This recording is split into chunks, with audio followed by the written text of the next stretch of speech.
Dans cette vidéo, on va voir ensemble comment faire un test de commande sur WooCommerce. Alors le but de cette vidéo, c'est juste de tester le paiement. Est-ce que ça fonctionne? C'est pas pour le moment d'optimiser, c'est pas de regarder ce qui va pas, c'est juste pour le moment de voir si ça fonctionne, si le site peut recevoir des commandes.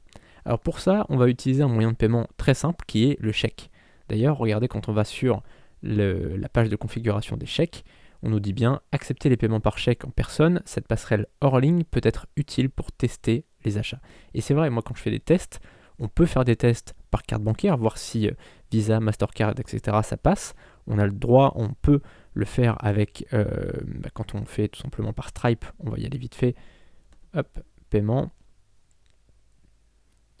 Quand on fait sur Stripe, on va aller sur gérer. Et on peut ici cliquer sur activer le mode test. Et là, on peut faire des tests de paiement par carte. Alors clairement, voilà, encore une fois, à partir du moment où les infos sont ici et ici, la clé publique et la clé secrète, comme on l'a vu dans une vidéo précédente, à partir de ce moment-là, ça fonctionne, et c'est vrai que ça fonctionne toujours.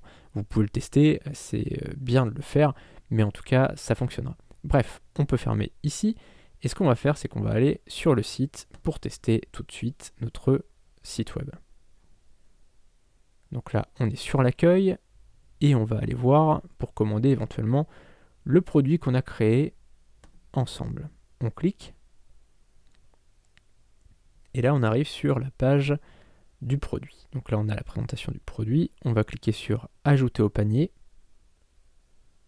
Alors là, on voit qu'on est toujours sur la page produit. Donc là, il y a un problème. C'est pas grave, c'est pas le but de cette vidéo de voir qu'il y a un problème, mais on peut quand même le noter évidemment. C'est encore un test pour le noter. Là, c'est juste pour tester, voir si le paiement fonctionnera bien ou pas.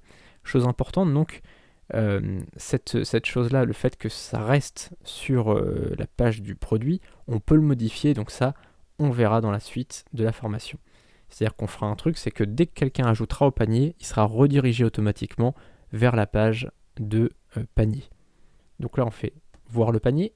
Cette vidéo est un extrait de ma formation Vivre du dropshipping en 7 heures par semaine. Dans cette formation, on verra comment gagner sa vie avec un site e-commerce, sans Shopify, sans pub Facebook, sans stock ou avec un mini-stock, et sans connaissances techniques. Dans la description, tu auras un lien vers la page de présentation de cette formation. Et en bas de page, tu auras un formulaire de contact pour me poser toutes tes questions. A tout de suite sur la page de présentation.